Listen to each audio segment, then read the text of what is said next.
పరమునందు ఆసీనుడవై ఉన్న మా కన్న తండ్రి, సర్వేశ్వరుడా, సర్వలోకనాథుడా, సర్వాంతర్యామి, సర్వశక్తిమంతుడా, మీ ఘనమైన, ఉన్నతమైన, శ్రేష్టమైన, అతి పరిశుద్ధమైన నామమును బట్టి మీకు స్తోత్రములు.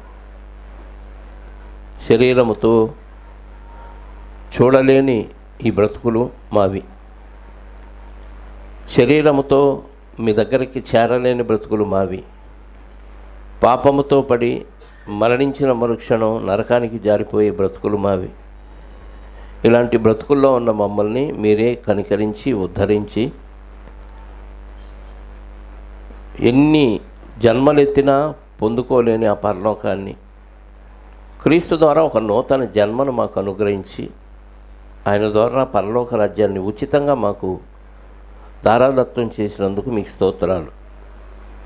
మీ పిల్లలుగా, మీ భక్తులుగా, మీ సేవకులుగా, మీ ఇంటి పనిని చేయవలసిన వారసులుగా తండ్రి, మీ పనులు చేస్తూ ముందుకు సాగుతున్న తరుణంలో ఇంకా లేఖనాల్లో నుంచి అనేకమైన శ్రేష్టమైన సంగతులు మేము నేర్చుకోవటానికి ఇదిగోనైనా ప్రతి బుధవారం ఇక్కడ లేఖనాల పరిశోధన పేరుతో గ్రంథ విశ్లేషణను మేము నేర్చుకోవడానికి మీరు ఇచ్చిన అవకాశాన్ని బట్టి స్తోత్రాలు. ఈరోజు కూడా మరికొన్ని మాటలు మీ కుమారుడు ద్వారా మాకు అనుగ్రహించిన ఈ గ్రంథములో నుంచి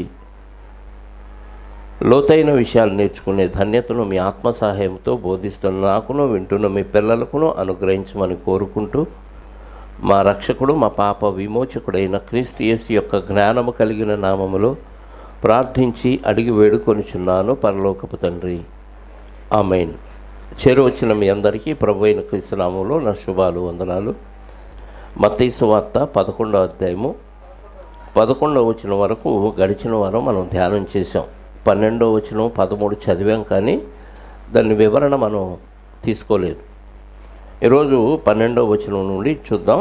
11వ వచనం వరకు మనం నేర్చుకున్నది ఏంటంటే, యోహాను గారి శిష్యులు వచ్చి యేసుక్రీస్తు వారి గురించి యేసుక్రీస్తు వారి దగ్గరకు వచ్చి మరి కొన్ని ప్రశ్నలు యోహాను గారు మిమ్మల్ని అడగమని చెప్పి పంపించాడు అని కొన్ని ప్రశ్నలు అడుగుతారు.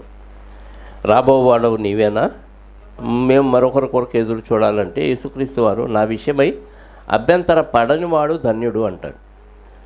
అంటే యోహాను గారు జైల్లో పడేసరికి డౌట్ వచ్చింది.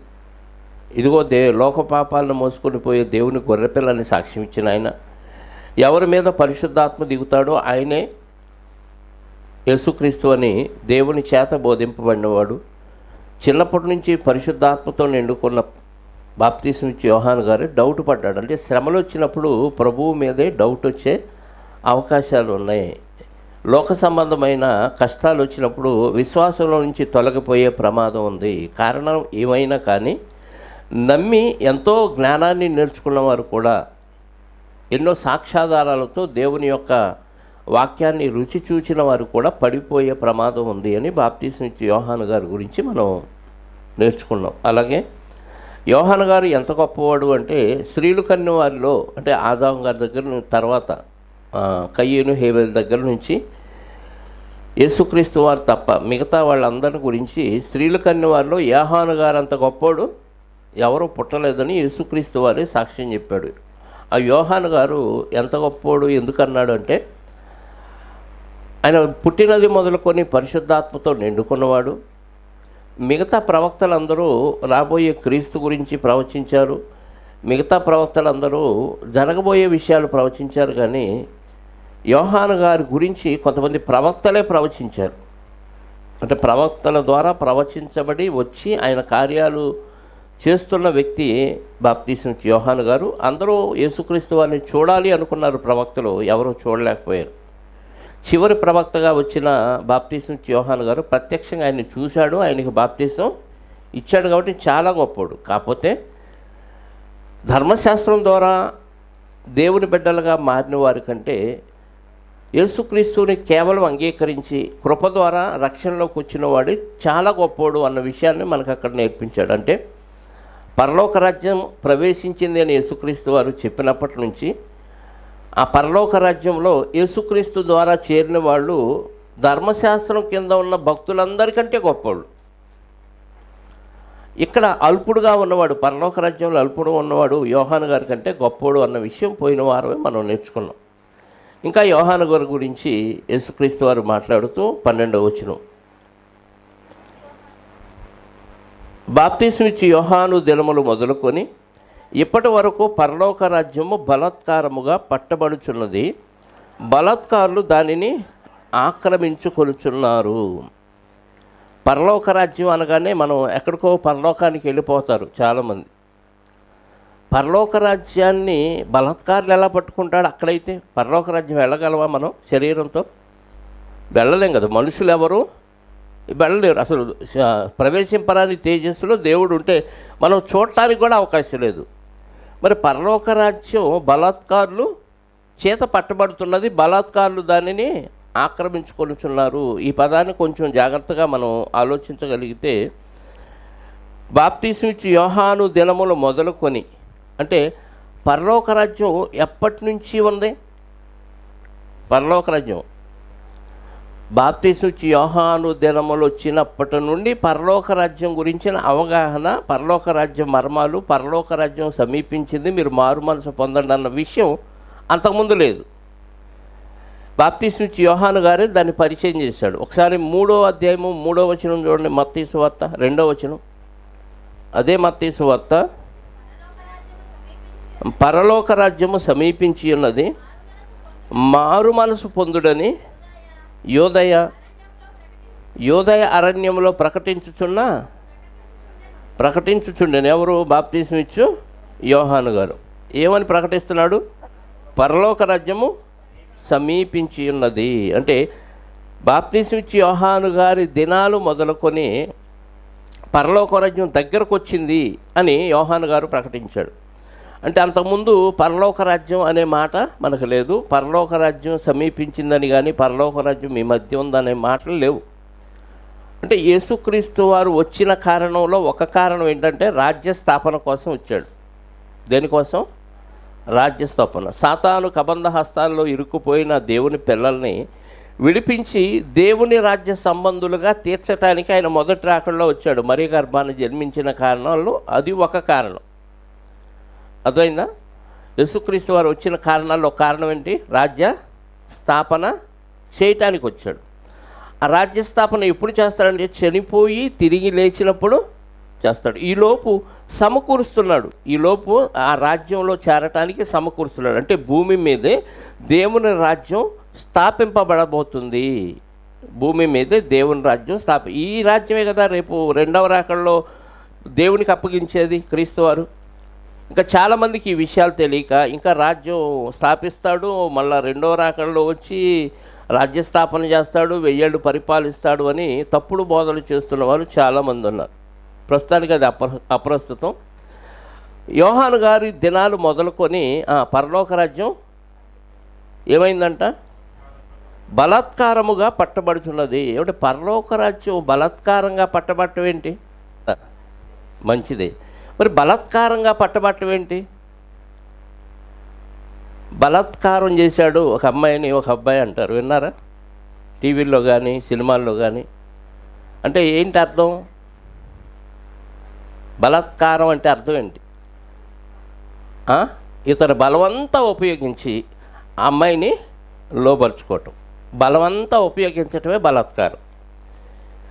బలాత్కారముగా పట్టబడుచున్నది అంటే పరలోక రాజ్యంలో ప్రవేశించాలంటే చాలా బలవంతా ఉపయోగించాలి.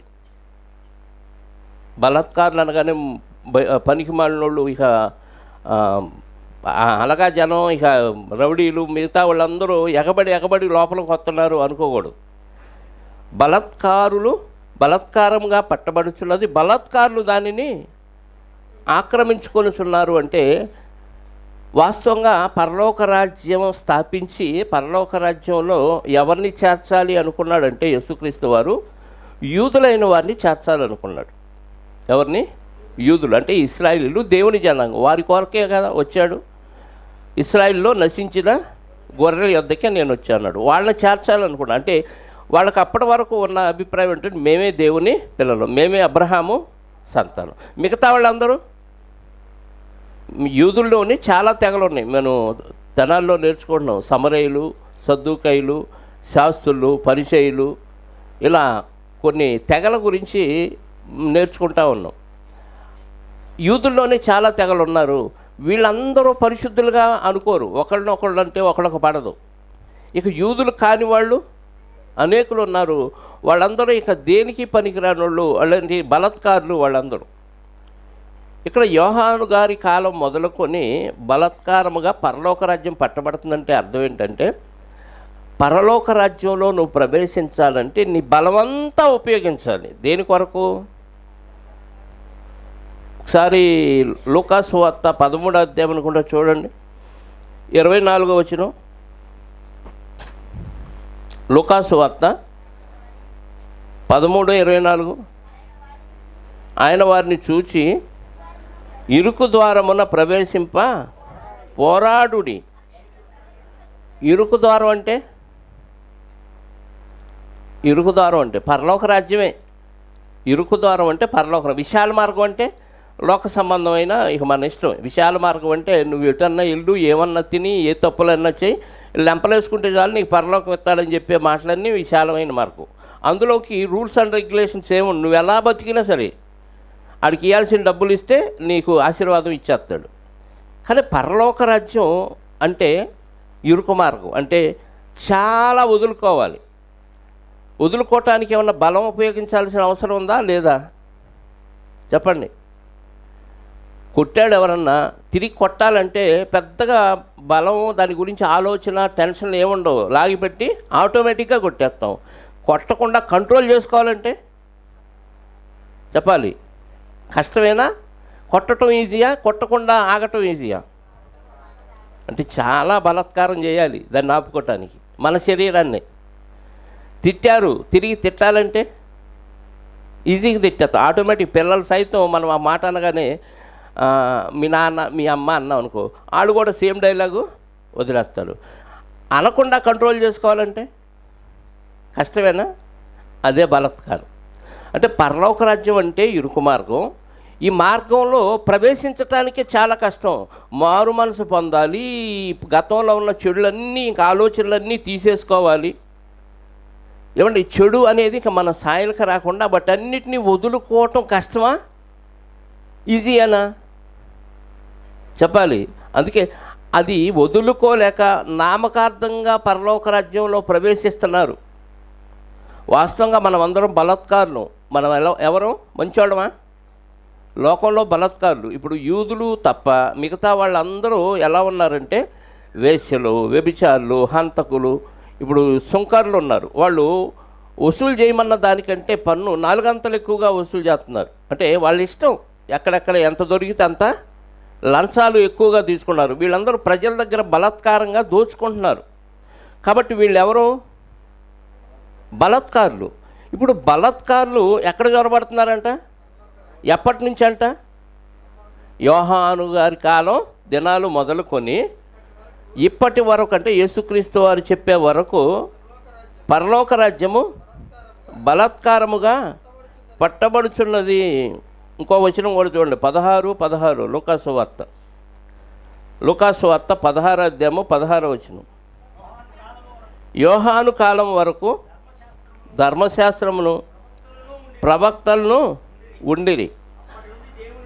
అప్పటి నుంచి దేవుని రాజ్య సువార్త. అంటే ఎప్పటి వరకు ఉన్నారంట ప్రవక్తలు? యోహాను గారి కాలం వరకు. ఇక్కడ కిందకు వస్తే అదే ఉంటుంది. యోహాను గారి కాలం వరకు ఎవరున్నారంటే ప్రవక్తలు ఉన్నారు. ఏ ప్రవక్తలు? పాత నిబంధన ప్రవక్తలు అందరూ ఉన్నారు. ప్రవక్తలందరిలో చివరి ప్రవక్త బాప్తిస్మం ఇచ్చి యోహాను గారు. యోహాను గారు అంటే మళ్ళీ యేసుక్రీస్తు శిష్యుడు కూడా ప్రవక్తే. ఇక్కడ చెప్పే ప్రవక్తలు ఎవరి గురించి? ఏ ప్రవక్తలు అంటే పాత నిబంధనకు సంబంధించిన ప్రవక్తల గురించి. కొత్త నిబంధనలో ప్రవక్తలు ఉన్నారు. యేసును వెంబడించిన శిష్యులు ప్రవక్తలే. ఈ మత్తయి, మార్కు, లూకా, యోహాను రాసిన వాళ్ళు ఎవరు? ప్రవక్తలే. పేతురు గారు ప్రవక్తే. మరి అపోస్తులైన పౌలు గారు ప్రవక్తే. ఇలా ప్రవక్తలు కొంతమంది ఉన్నారు. వీళ్ళు పాత నిబంధన ప్రవక్తలు కాదు, కొత్త నిబంధన. అందుకే యోహాను కాలం వరకు ప్రవక్తలు ఉన్నారు. అప్పటి నుంచి ఏం పట్టబడుతుందంట? దేవుని రాజ్య సువార్త ప్రకటించబడుచున్నది. ప్రతివాడును ఆ రాజ్యములో బలవంతంగా చొరబడుతున్నారు. ప్రతివాడు ఆ రాజ్యంలో ఎలా చొరబడుతున్నారు? బలవంతంగా చొరబడుతున్నారు. అంటే తన పాపాలన్నీ ఒప్పేసుకొని ఒక మారు మనసు పొంది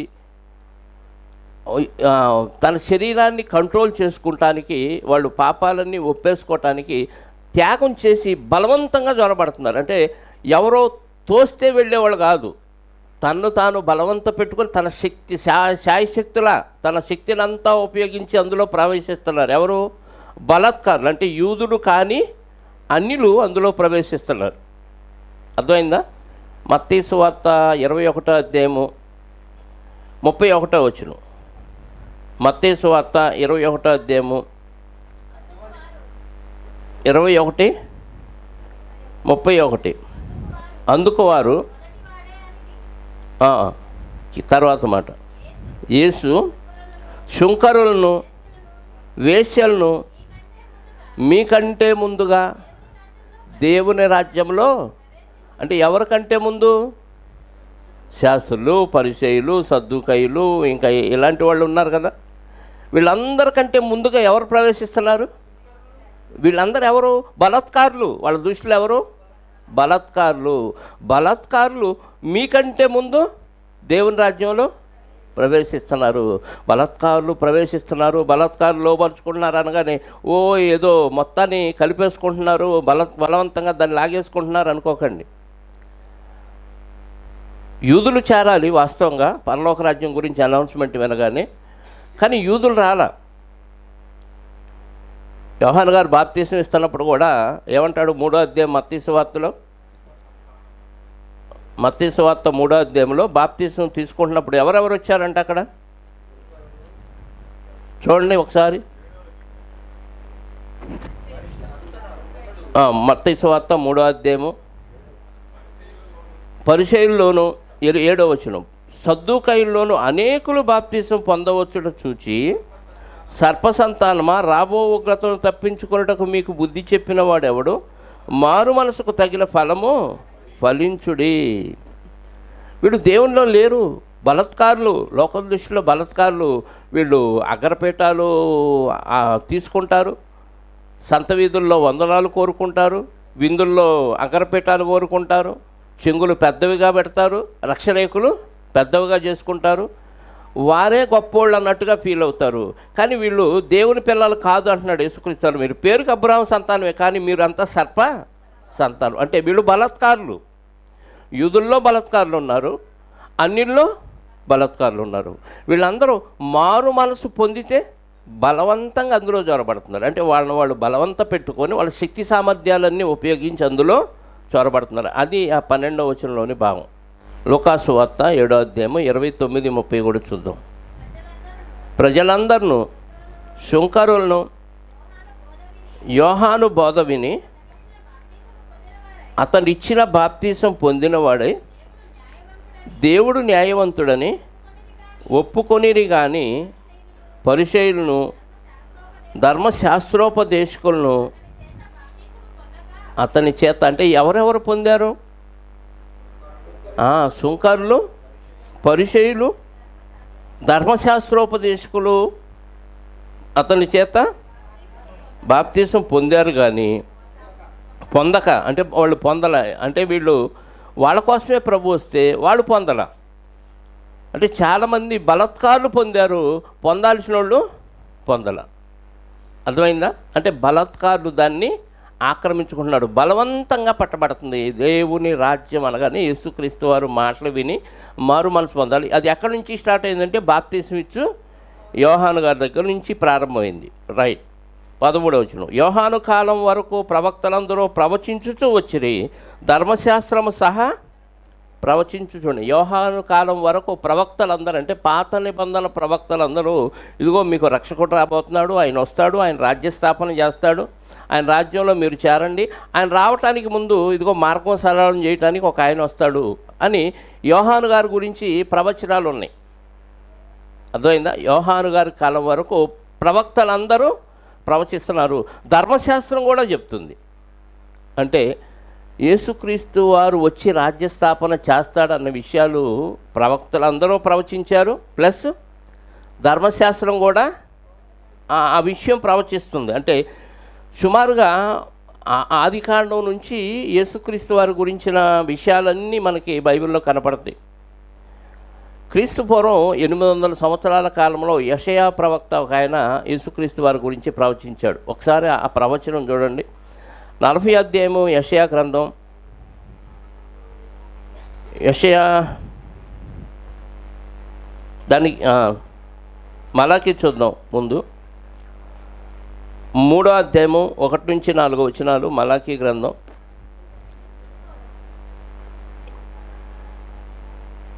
ప్రవక్తలందరూ ప్రవచించారు కదా. ఆ ప్రవచనంలో ఏమని ప్రవచించారంటే, ఇదిగో రాబోయే ఆయన ముందు ఒక మార్గం సరళం చేయడానికి ఒక ఆయన వస్తాడు అన్న విషయం అక్కడ మాట్లాడటం జరిగింది. ఇదిగో నాకు ముందుగా మార్గము సిద్ధపరచుటకు నేను నా దూతను పంపుచున్నాను. నేను వెతుకుచున్న, మీరు వెతుకుచున్న ప్రభు అనగా మీరు కోరు నిబంధన దూత తన ఆలయమునకు హఠాత్తుగా వచ్చును. ఇదిగో ఆయన వచ్చుచున్నాడని సైన్యములకు అధిపతియగు యెహోవా సెలవిచ్చుచున్నాడు. యోహాను గారి కాలం వరకు ప్రవక్తలందరూ ప్రవచించాడు. చివరి ప్రవక్త మలాకి గారు కూడా దాని గురించి ప్రవచించాడు.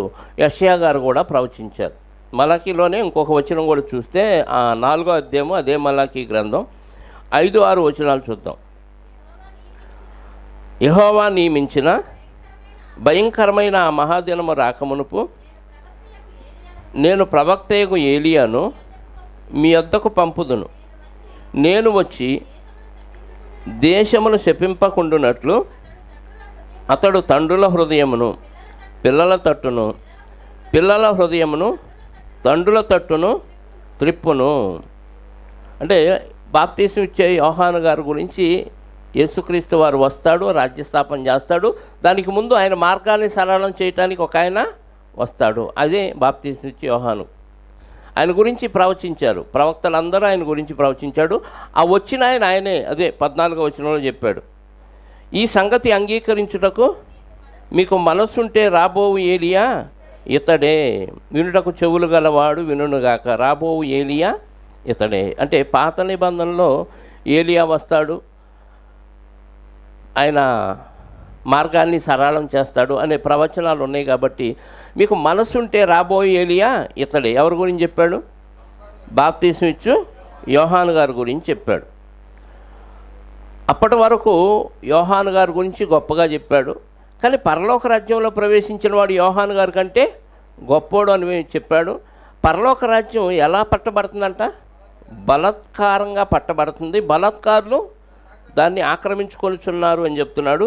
మళ్ళీ అక్కడికి వచ్చేసరికి ఈ విషయం గురించి ధర్మశాస్త్రం ప్లస్ ప్రవక్తలందరూ ప్రవచించారు అని సడన్గా మళ్ళీ 14లో ఏమన్నాడు? ఈ సంగతి అంగీకరించుటకు మీకు మనస్సుంటే రాబోవు ఏలియా ఇతడే అన్నాడు. ఎంతోమంది ప్రవక్తలు ప్రవచించిన ఆ మార్గం సరళం చేయడానికి వచ్చిన ఆ ప్రవక్త ఈయనే. అంటే రాబోవు ఏలియా ఇతడే. ఎవరు? బాప్తీసం ఇచ్చే యోహాను. ఇప్పుడు ఏలియా గారు మళ్ళీ వస్తారా?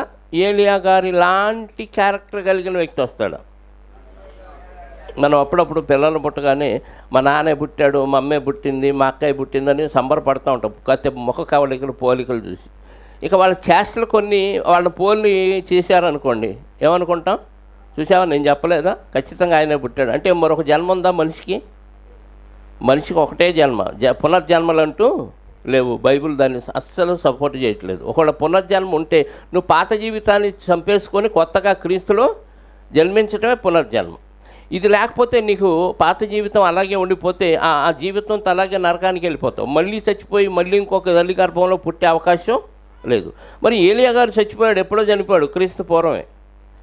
మరి మళ్ళీ వచ్చాడా అని అంటే ఏలియా గారు లాంటి క్యారెక్టర్ కలిగిన వ్యక్తి బాప్తీసం ఇచ్చే యోహాను గారు.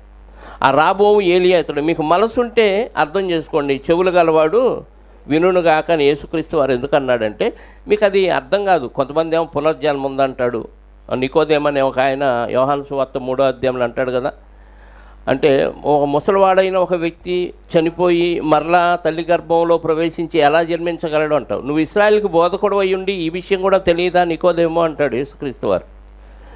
అంటే వద్దులేండి, అంటే ఒక పునర్జన్మం ఉంది అని నమ్మేవాళ్ళు కొంతమంది, అసలు పునర్జన్మం లేవు, ఆత్మలు లేవు, ఏమి లేవు అని నమ్మేవాళ్ళు కొంతమంది. రకరకాల వ్యక్తులుగా మారిపోయారు ఈ 400 సంవత్సరాలు. మలాకీ నుంచి మత్తయి సువార్త మధ్యకాలంలో 400 సంవత్సరాల గ్యాపులో రకరకాలుగా ఆలోచనలు, భక్తిలోనే డినామినేషన్లు ఎక్కువైపోయినాయి. రకరకాల తెగల వారు తయారైపోయారు, జాతుల వారు.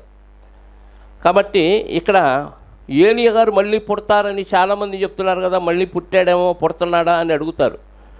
కాకపోతే ఆయన ఏలియా గారు కాదు, ఏలియా గారు లాంటి వాడు, అందుకే చెవులు గలవాడు వినుగాక అన్నాడు. ఒకసారి మత్తయి సువార్త 10వ అధ్యాయము 17వ అధ్యాయము 10వ వచనం నుండి చూడండి. 17వ అధ్యాయము 10, 11, 12. అప్పుడు ఆయన శిష్యులు ఇలాగైతే, ఇప్పుడు శిష్యులు అడిగారు యేసుక్రీస్తు వారిని. అప్పుడు ఆయన శిష్యులు అలాగైతే ఏలియా ముందుగా రావాలని శాస్త్రులు ఎందుకు చెప్పుచున్నారని ఆయనను అడిగారు. అంటే ప్రవచనాల్లో ఏముంది, ఏలియా గారు వస్తాడు. ఎవరు ఏలియా? మలాకీ గారు చెప్పాడు కదా, ఆయన మార్గం సరళం చేయటానికి ఆ భయంకరమైన మహాదినం రాకమునుపు నేను ఏలియా, ప్రవక్త ఏలియాని మీ అంతకు పంపుతాను. అందుకే శాస్త్రులు ఏం చెప్తున్నారు, ఏలియా ముందుగా రావాలని శాస్త్రులు ఎందుకు చెప్తున్నారని యేసుక్రీస్తు వారిని అడిగారు ఆయన శిష్యులు. అందుకు ఆయన ఏలియా వచ్చి సమస్తమును చక్కబెట్టినను మాట నిజమే, అయినను ఏలియా ఇదివరకే వచ్చను, వారు అతని ఎరుగక తమ క్రియల వచ్చినట్టు, తమకిష్టం వచ్చినట్టు అతని ఎళ్ళ చేసిరి. మనుష్య కుమారుడు కూడా అలాగే వారి చేత శ్రమలు పొందబోచున్నాడని మీతో చెప్పుచున్నానను. ఆయన వచ్చాడు, ఆయన విషయాలు చక్కబెట్టాడు, ఆయనకు చేయాల్సింది మనుషులు వీళ్ళందరూ చేసేసారు, నేను కూడా అలాగే శ్రమలు అనుభవించబోతున్నాను వాళ్ళ చేతుల్లో అన్నాడు. అప్పుడు అర్థమైంది శిష్యులకి 13వ వచనంలో, అప్పుడు ఆయన బాప్తీసునిచ్చు యోహానును గూర్చి తమతో చెప్పినని శిష్యులు, అంటే యేసుక్రీస్తు వారు ఏలియా కాదయ్యా, ఏలియా గారి లాంటి లక్షణాలున్న బాప్తీసునిచ్చు యోహాను గారు వచ్చారు, ఆయన పనులు ఆయన చేసుకున్నాడు, వీళ్ళు ఆయనకు చేయాల్సినవి చేసేసారు అని చెప్పగానే, ఓహో బాప్తీసునిచ్చు యోహాను గురించి చెప్పాడా ప్రభువారు అని శిష్యులకు అప్పుడు అర్థమైంది. అర్థమైందా? మళ్ళీ మత్తయి సువార్త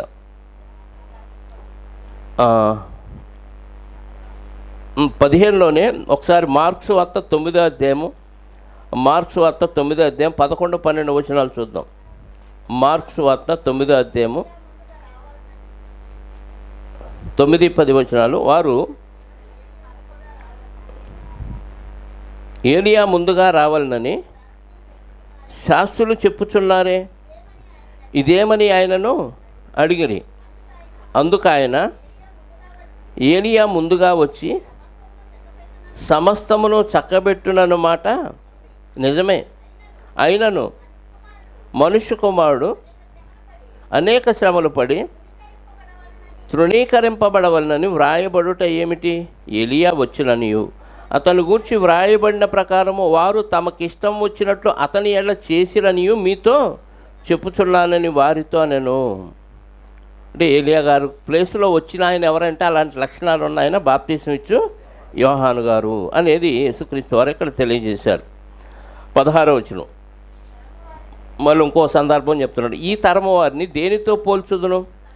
సంత వీధుల్లో కూర్చుని ఉండి మీకు పిల్లల గురం ఊదితిమి కానీ మీరు నాట్యమాడ రైతరి, ప్రలాపించితిమి కానీ మీరు రొమ్ము కొట్టుకొన రైతరి అని తమ చెలికాండతో చెప్పి పిలుపులాటలాడుకొని పిల్లకాయలను పోలి ఉన్నారు.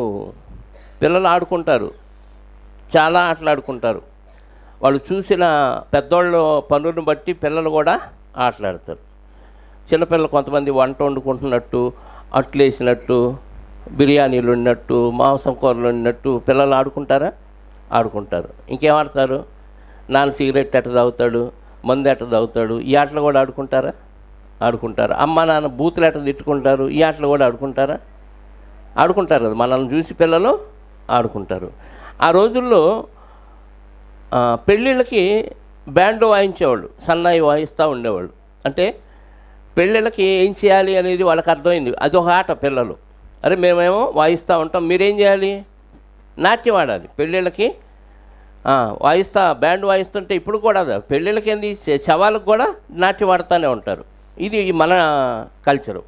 ఆ రోజుల్లో పెళ్ళిళ్ళకి ఈ వాయిద్యాలు వాయిస్తున్నప్పుడు డ్యాన్సులు వేసేవాళ్ళు అంట. ఎవరు? పెద్దోళ్ళే.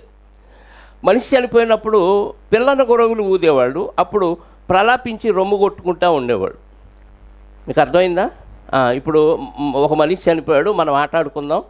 మేము పిల్లల గొరవ ఊదగానే మీరేం చేయాలి? ప్రలాపించి రొమ్ము కొట్టుకోవాలి. మేము కొట్టుకోమంటారు కొంతమంది. ఇప్పుడు పెళ్లి జరుగుతుంది, మేము మేళం వాయిస్తాం, నువ్వు డ్యాన్స్ చేయాలి, మేము వేయం అంటారు కొంతమంది. అంటే పిల్లలు పిలుపులాడుకుంటారు, అంటే చెప్పుకుంటారు ముందే, నేను వాయిస్తాను, నువ్వు డ్యాన్స్ చేయాలి, నేను పిల్లలను కూడా ఊతాను, నువ్వు రొమ్ము కొట్టుకోవాలి. ఇలా ఆడుకునే ఆటల్లో పెళ్ళికి ఏం చేయాలి, దినానికి లేదు చనిపోతే ఏం చేయాలనే ఆట ఆడుకుంటున్నారు పిల్లలు. మేము మీకు చెప్పాం, యేసుక్రీస్తు వారు బాప్తీసం ఇచ్చి యోహాను గారు కూడా ఏం చేశారంట వాళ్ళకి, ఈ తరం వారిని దేంతో పోలుస్తాను?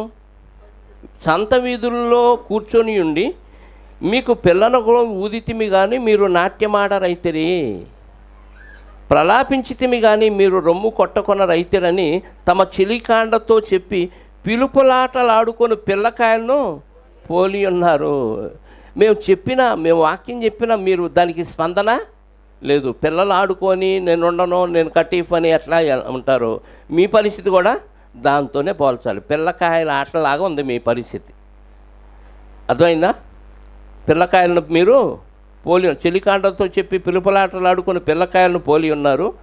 యోహాను తినకయు త్రాగకయు వచ్చాను కనుక వీడు దయ్యం పట్టినవాడని వారు అనుచున్నారు. యోహాను గారు ఏంటి, ఏది పడితే అద్దండు, అడవిలో పెరిగాడు. ఆయన ఒంటి మీద చర్మం చొక్కాయి, తినేదేమో మిడతలో అడవి తినంతే, ఇంకేం తినడు. ఏం మాంసం తిండో ఏం తిండో, ఏందిరా ఈయన అని తిననోడు కాబట్టి ఈయన్ని దయ్యం పట్టినోడు అన్నారు. మనుష్య కుమారుడు తినుచును త్రాగుచును వచ్చాను కనుక ఇదిగో వీడు తిండిబోతును మద్యపానీయు సుంకర్లకు పాపులకు స్నేహితుడని వారు అనుచున్నారు. అంటే తినేవాడిని ఏమంటారు? తిండిపోతు అంటాడు. తిన్నవాడిని పండుపోతూ, వీడు దేనికి పనికిరాడు, వేస్ట్ పిల్లో అంటారు. మరి ఏం చేయాలి అంటే మనుషుల మనస్తత్వం ఏంటంటే నువ్వేమన్నా చెయ్యి, ఏదో ఒకటి అంటారా, అనకుండా ఉంటారా? మంచోడిని మరీ అంత మంచితనం అయితే అట్ట ఏం మంచిలే అంటాడు. చెడ్డోడు అనుకో, ఆడు భయంకరమైన చెడ్డోడరా అంటాడు. మరి జనం అనకుండా ఏ విషయంలో ఉంటారంటే ఏ విషయంలో కామెంట్ చేయకుండా మనుషులు ఉండరు. ఎందుకంటే ఏ మంచివాడిని చెడ్డవాడిని ఎవరిని ఏదో ఒకటి అంటారు. చేసేవాడిని ఎప్పుడు పనిపించేవాడు, వీడు పని పని పని అని చేస్తాడు అంటారు. చేయనోడేమో సోమరిపోతురా అంటాడు. మరి ఏం చేయాలి అంటే లోకులు కాకులని ఊరకే అనలా. లోకులు ఎవరంట? కాకులు. అది కావో కావో కావో అని కేకేస్తానే ఉంటుంది. నువ్వు ఏదన్నా చెయ్యి, ఏదో ఒకటి అంటారా అనరా. కాబట్టి మనం ఏం చేయాలి, ఆ కాకి వాళ్ళని గురించి మనం పట్టించుకోకూడదు. వాళ్ళు ఏదో ఒకటి అంటారు అనుకొని నీకేంటి నష్టం, నువ్వు చేయాల్సిన పని నువ్వు చేసుకుంటూ పోవటమే. వాళ్ళు ఏదో అన్నారని మనం మనుషులకు ఎక్కువ సమాజంలో ఈరోజు మనుషుల కొరకు బతికేవాళ్ళు చాలామంది ఉన్నారు. బయటికి వెళ్ళాలి, ఈ చీర కట్టుకొని వెళ్తే ఎట్లా ఉంటుంది, ఈ డ్రెస్ వేసుకుని మరీ చీప్గా చూస్తారేమో, వాళ్ళు ఏమన్నా అనుకుంటారేమో. అంటే వాళ్ళు అనుకుంటారని కట్టుకుంటావు నువ్వు బట్టలు, నీ కోసం కాదా కదా. ఏం చేయాలన్నా ఇది చేద్దామంటే అమ్మో వాళ్ళు ఏమనుకుంటారు, మనుషులకు భయపడుతున్నారు, దేవుడికి భయపడలా. తినేవాడినేమో తిండిపోతా అంటున్నాడు, తిన్నవాడినేమో పండిపోతా అంటున్నారు. బాప్తీసం ఇచ్చి యోహాను గారు తినకయో త్రాగకయో, ఆయన నాజీరు చేయబడిన వ్యక్తి. ఆయన జకరియా గారికి దేవదూత ద్వారా దేవుడు ముందే చెప్పేశాడు, ఇతడు మద్యపానం తీసుకోకూడదు, పుట్టినప్పటి నుంచి ఈయన దేవునికి నాజీరు చేయబడ్డవాడు, ప్రతిష్ఠితుడు. కాబట్టి ఈయన పుట్టినప్పటి నుంచి ఈయన పరిశుద్ధాత్మతో నిండుకున్నాడు. కాబట్టి దేవుని కొరకు ప్రతిష్ఠించబడిన వ్యక్తి కాబట్టి లోకంలో వాళ్ళు బతికినట్టుగా ఆయన బతకూడదు అని చెప్పాడు. కాబట్టి ఆయన తాగడం, ఆయన ఇవన్నీ తినడం.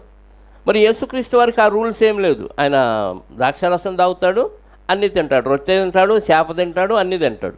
కాబట్టి ఈయన ఏమంటున్నాడు, తిండిపోతూ అంటున్నారు యేసుక్రీస్తు వారిని. బాప్తీసం ఇచ్చే యోహాను గారిని దయ్యం పట్టినోడు అన్న. ఈయన కూడా అన్నారు, యేసుక్రీస్తు వారిని కూడా అన్నారు. అంటే ఏదో ఒకటి అంటారా మనుషులు? అంటారు. కాబట్టి మనుషులు అంటారని బతకొద్దు నువ్వు. దేవుడు అంటాడు, దేవుడు నచ్చకపోతే మాత్రం నన్ను నరకానికి పంపుతాడని భయపడాలి. నువ్వు చేసే పని మనుషులు మెచ్చుకోవాల్సిన అవసరం లేదు. ఎవరు మెచ్చుకోవాలి? దేవుడు మనుషులు ఎన్నన్నా చేయండి, ఒక చిన్న పొరపాటు చేస్తే ఏం చేసేవాళ్ళే అంటారు. పోయింది మొత్తం, గాలి బంచరబడి బరిష్ట అయినంత గాలి తీసేస్తారు. ఇది మనుషుల మనస్తత్వం, ఇంకంతే. కానీ దేవుడు మెచ్చుకున్నాడా లేదా? నువ్వు నీ పని దేవుడు మెచ్చుకున్నాడా లేదా? దేవుడు యోహాను గారికి ఏం చెప్పాడో ఆయన చేస్తున్నాడు, యేసుక్రీస్తు వారికి ఏం చెప్పాడో ఆయన చేసుకు. మనుషులు అనుకుంటే వాళ్ళకేంటి కదా. అందుకే ఏమన్నాడు యోహాను గారి గురించి? యోహాను తిరకయో తాగకయో వచ్చాను గనుక వీడు దయ్యం పట్టినవాడని వారు అనుచున్నారు. మనుష్య కుమారుడు తినుచును త్రాగుచును వచ్చాను గనుక ఇదిగో వీడు తిండిపోతును మద్యపానీయు సుంకర్లను పాపులకు. మళ్ళీ వెళ్ళిపోతున్నాడు. ఎక్కడికి వెళ్తున్నాడు? సుంకర్ల దగ్గరికి, పాపుల దగ్గరికి వెళ్ళి భోంచేస్తున్నాడు. వీళ్ళేమో అసలు వాళ్ళని దరికే రానీరు. శాస్త్రులు, పరిచయులు, సద్దుకాయలు వీళ్ళంతా దగ్గరకు రానీరు. కానీ యేసుక్రీస్తు వారు అందరితో, పాపులతోనూ సుంకర్లతోనూ అందరితో కలిసి భోంచేస్తున్నాడు. కాబట్టి ఇవన్నీ వేస్ట్ అన్నారు.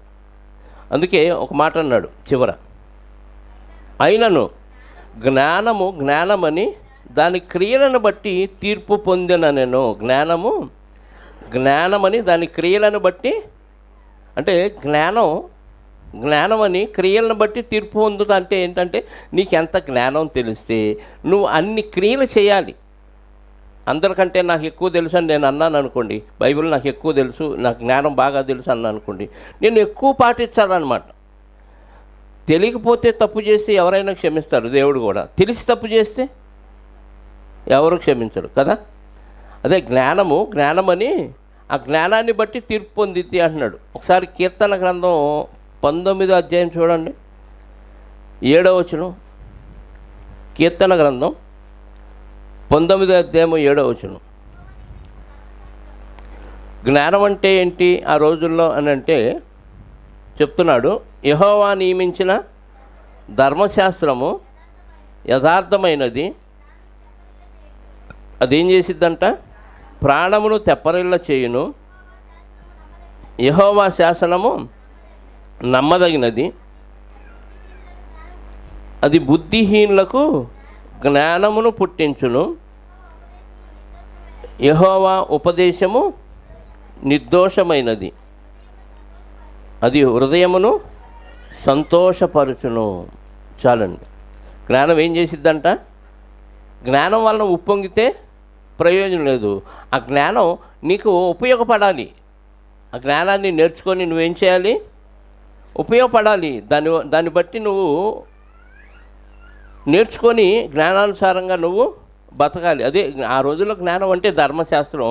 వీళ్ళు ధర్మశాస్త్రం మాకంతా తెలుసు, మేమే ధర్మశాస్త్రాన్ని ప్రజలకు బోధించేవాళ్ళం అంటున్నారు. కానీ ఆ జ్ఞానాన్ని బట్టే వాళ్ళు తీర్పు పొందుతారని తెలియట్లా. అంటే మిగతా వాళ్ళకు తెలియనంత ధర్మశాస్త్రం ఎవరికి తెలుసు? శాస్త్రులు, పరిచయులు, సద్దుకాయలు, ప్రధాన యాజకులు, వీళ్ళకి తెలుసు. వాళ్ళు మాకే జ్ఞానం తెలుసు అని ఉప్పొంగుతున్నారు. తెలిసిన వాళ్ళు ఆయన్నేమో అలాగంటున్నారు, ఈయన్నేమో ఇలా అంటున్నారు. ఎవరిని దరికి రానియట్లేదు. కానీ ఆ జ్ఞానం మీకు ఎంత తెలిస్తే దాన్ని బట్టి మీరు ఏం చేస్తున్నారు? ఉప్పొంగుతున్నారు. కానీ జ్ఞానానుసారంగా మీరు బతకట్లేదు. దాన్ని బట్టి ఆ జ్ఞానం ఏం చేసిద్దంట? తీర్పు. అది జ్ఞానం మంచిదే, యథార్థమైందే, అది ప్రాణాలని తెప్పరల చేసిద్ది. యెహోవా శాసనము నమ్మదైనది, అది బుద్ధిహీనులకు జ్ఞానమును పుట్టించును. బుద్ధిహీనులకు ఏం చేసిద్దంట? జ్ఞానాన్ని పుట్టించిద్ది. వీళ్ళు జ్ఞానం ఉండి కూడా బుద్ధిహీనులు అయ్యారు. అది విచిత్రం. ఎవరు? శాస్త్రులు, పరిచయులు, ప్రధాన యాజకులు, ధర్మశాస్త్ర ఉపదేశం, వీళ్ళందరూ కలిసి అన్నమాట. అది ఆ విషయం అక్కడ యేసుక్రీస్తు వారు చెప్పారు. 20వ వచనం. పిమ్మట ఏ పట్టణములలో ఆయన విస్తారమైన అద్భుతములు చేశానో ఆ పట్టణముల వారు మారు మనసు పొందకపోవుట వలన ఆయన వారినిట్లు గద్దింపసాగెను. అంటే చాలా ప్రాంతాలు తిరిగాడు. ఆ ప్రాంతాలు తిరిగి చాలా అద్భుతాలు చేశాడు. అంటే రోగులందరినీ స్వస్థపరిచాడు, దెయ్యం పట్టిన వాళ్ళకి దెయ్యాలను వదిలించాడు, కుష్ఠరోగులకి స్వస్థత ఇచ్చాడు, గుడ్డి వాళ్ళకు చూపునిచ్చాడు, కుంటి వాళ్ళని నడిపించాడు, మగవారి చేత మాట్లాడించాడు, చనిపోయిన వాళ్ళు కూడా లేపాడు. అనేక ప్రాంతాలు తిరిగి. ఇప్పుడు అవి జరిగితే మన మధ్య ఎంతమంది నమ్ముతారో తెలుసా? ఇప్పుడు మన మధ్య అవి జరుగుతున్నాయి అనుకోండి, ఇప్పటికీ ఈ మందిరం సరిపోదు మనకి కదా. జరగట్లేదు కాబట్టి కొద్దిగా వస్తారు, జరిగితే అచ్చంగా వాటి కోసమే వస్తారు. ఇన్ని చేసినా యేసుక్రీస్తు వారు ఎవరు రాలేదండి, ఎవరు రాలేదు. ప్రభువుని ఎవరు నమ్మలే. ఇంత గొప్పడు దేవుని సహాయంతో ఇన్ని కార్యక్రమాలు చేస్తున్నాడు, ఇన్ని అద్భుతాలు మహత్కార్యాలు చేస్తున్నాడు, ఈయన కాకపోతే ఎవరిని నమ్ముతాం అని ఖచ్చితంగా నమ్మాలి. కానీ అన్ని చేసినా వాళ్ళు ఏం చేశారంట? నమ్మలేదంట. మారు మనసు పొందిన వారు కారు. అందుకని వేరే వాళ్ళతో పోలుస్తూ వాళ్ళని చివాట్లు పెడుతున్నాడు చూడండి. అయినను వారిని పొందకపోవటం వలన ఆయన వారిని ఇట్లు గద్దింపసాగాను. అయ్యో కొరాజీనా, అయ్యో బెత్సైదా. అంటే కొరాజీనా అనే ప్రాంతానికి వెళ్ళాడు. తర్వాత ఏ ప్రాంతానికి వెళ్ళాడు? బెత్సైదా అనే ప్రాంతానికి వెళ్ళాడు.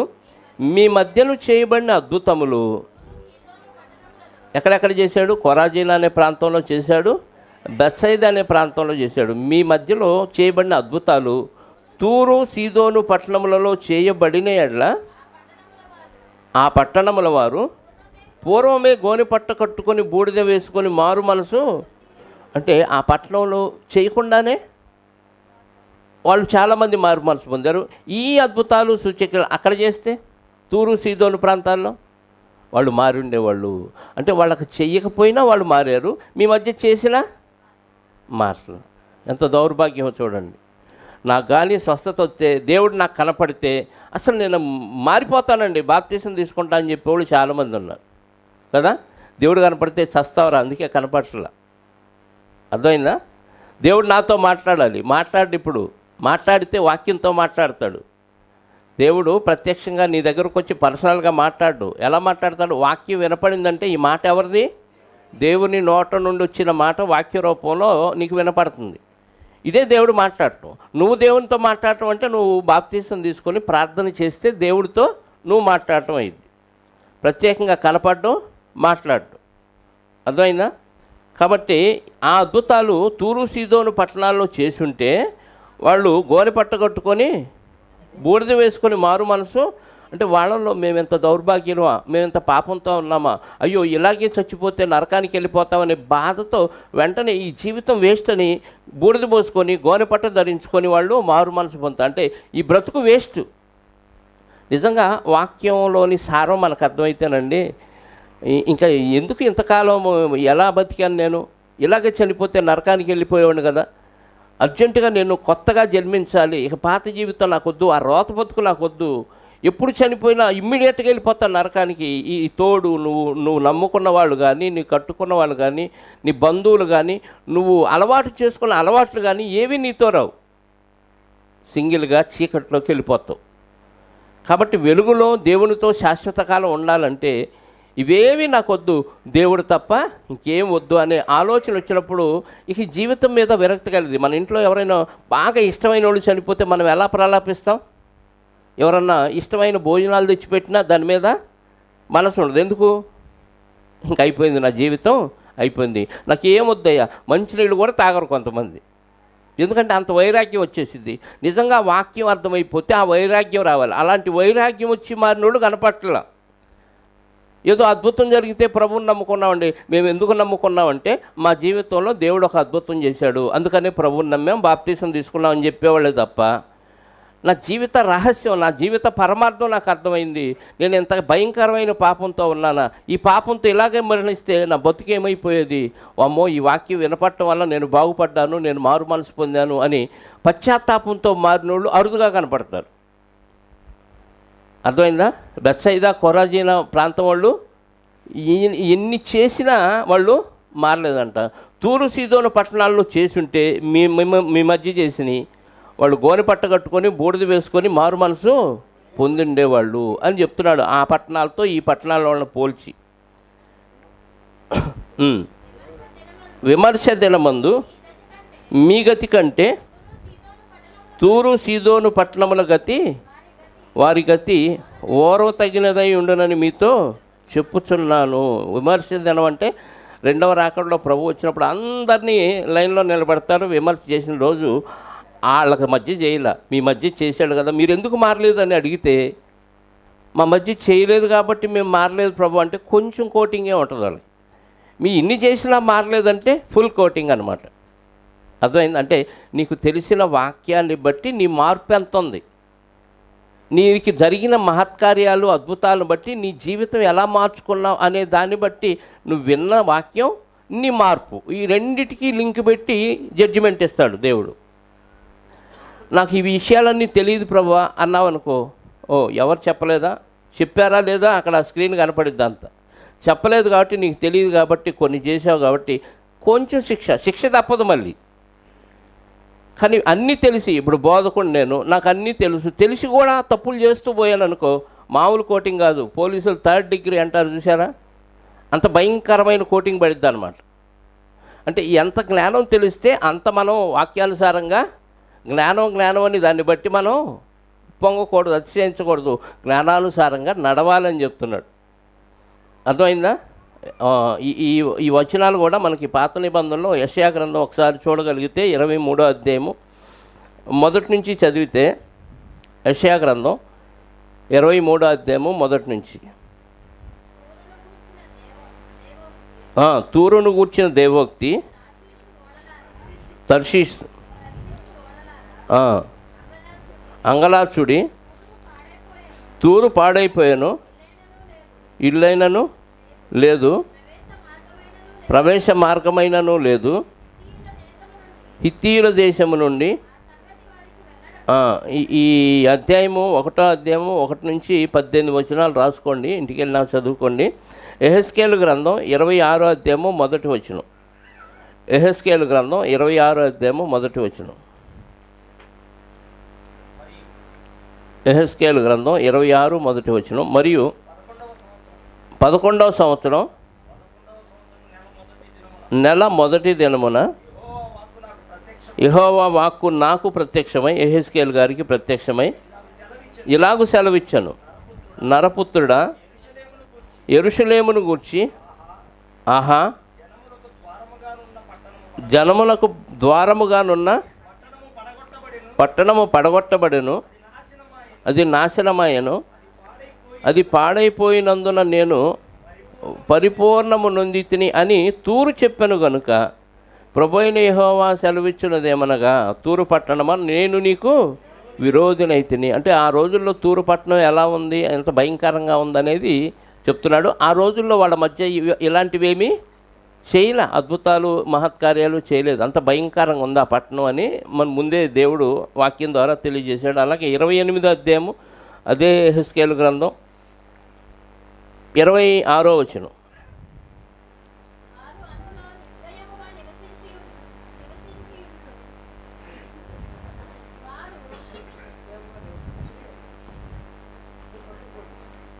వారు అందులో నిర్భయముగా నివసించి ఇళ్ళు కట్టుకొని ద్రాక్ష తోటలు నాటుకొందురు. వారి చుట్టూ ఉండి వారిని తిరస్కరించుతూ వచ్చిరి. వారికి అందరికీ నేను శిక్ష విధించిన తరువాత వారు నిర్భయంగా నివసించు కాలమున నేను తమ దేవుడనైన యెహోవానై ఉన్నానని వారు తెలుసుకొందురు. తూరును గురించిన ప్రవచనం ఇది మరొకటి. అలాగే యోవేలు గ్రంథం 3వ అధ్యాయము 48వ వచనం. యోవేలు 3వ అధ్యాయము 48.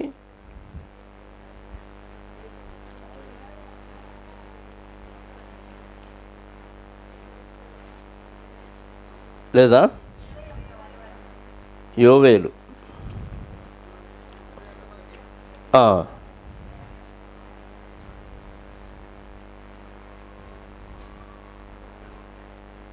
రెండో వచనం నుండి చూద్దాం. 3వ అధ్యాయము 2వ వచనం నుండి 4వ వచనం వరకు. అన్యజనులందరినీ సమకూర్చి యెహోషాపాతు లోయలోనికి తోడుకొని పోయి వారు ఆయా దేశంలోనికి నా స్వాస్థ్యముకు ఇశ్రాయేలీయులను చెదరగొట్టి నా దేశమును తాము పంచుకొనుటను బట్టి నా జనుల పక్షమున అక్కడ నేను ఆ అన్యజనులతో వ్యాజ్యమాడుదును. వారు నా జనుల మీద చీట్లు వేసి వేశ్యకు బదులుగా ఒక బాలుని ఇచ్చి ద్రాక్షారసము కొనుటకై ఒక చిన్న దానిని ఇచ్చి త్రాగుచూ వచ్చిరి కదా. తూరు పట్టణము, సీదోను పట్టణమా, ఫిలిస్తీయ ప్రాంత వాసులారా, మీతో నాకు పని ఏమి? నేను చేసిన దానికి మీరు నాకు ప్రతీకారము చేయుదురా? మీరు నాకేమైనా చేయుదురా? నా వెండిని నా బంగారమును మీరు పట్టుకొని పోతిరి.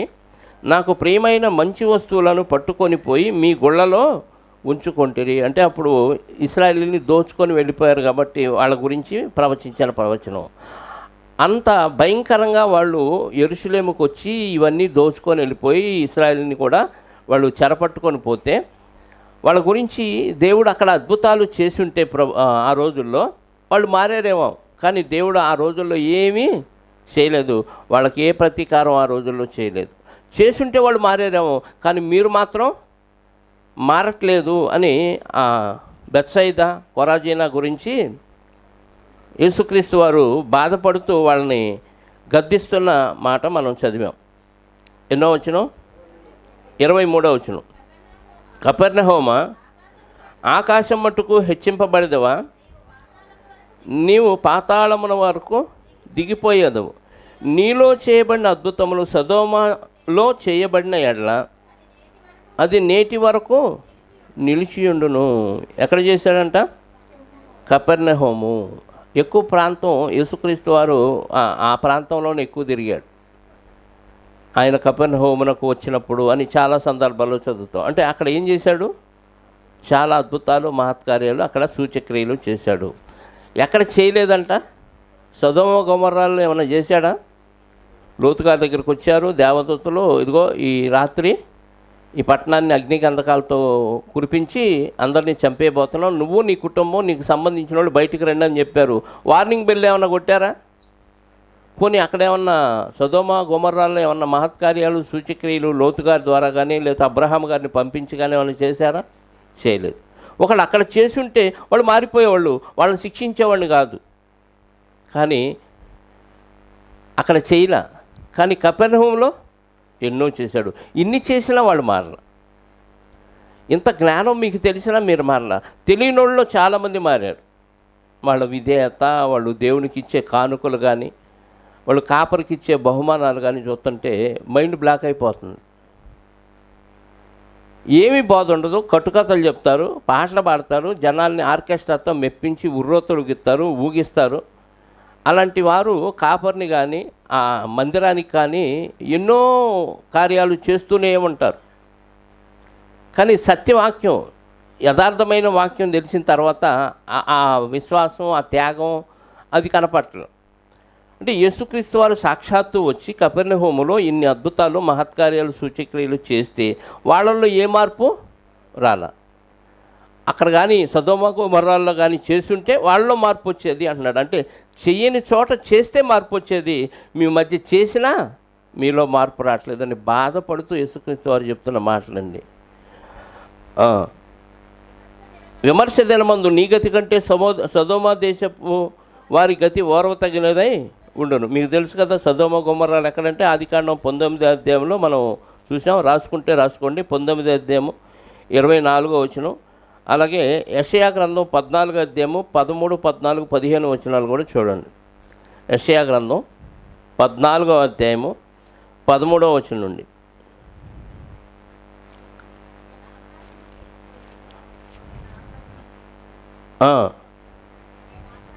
నేను ఆకాశములకు ఎక్కిపోయి దేవుని నక్షత్రములకు పైగా నా సింహాసనమును హెచ్చింతును, ఉత్తర దిక్కునున్న సభాపర్వతం మీద కూర్చుందును, మేఘమండలం మీదకి ఎక్కుదును, మహోన్నతునితో సమానునిగా చేసుకొందును అని నీవు మనసులో అనుకుంటావు కదా.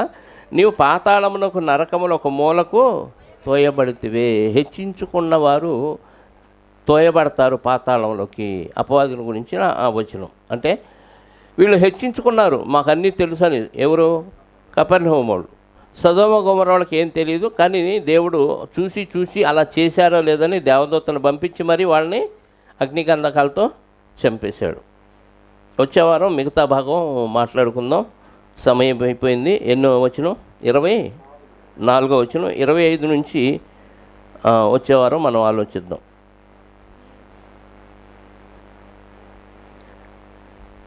25వ వచనం నుండి ప్రార్థన చేసుకుందాం. కీర్తనీయుడవు, దయాళుడవు, పూజ్యుడవు, ఆరాధనలకు యోగ్యుడవు, అనంత జ్ఞానివైన మా పరలోకపు తండ్రి, మీ మహా ఘనకార్యాలను బట్టి, మీ యొక్క బాహుబలాన్ని బట్టి, మీ యొక్క శక్తి సామర్థ్యాలను బట్టి, మీ ఔన్నత్యాన్ని బట్టి మీకు స్తోత్రాలు.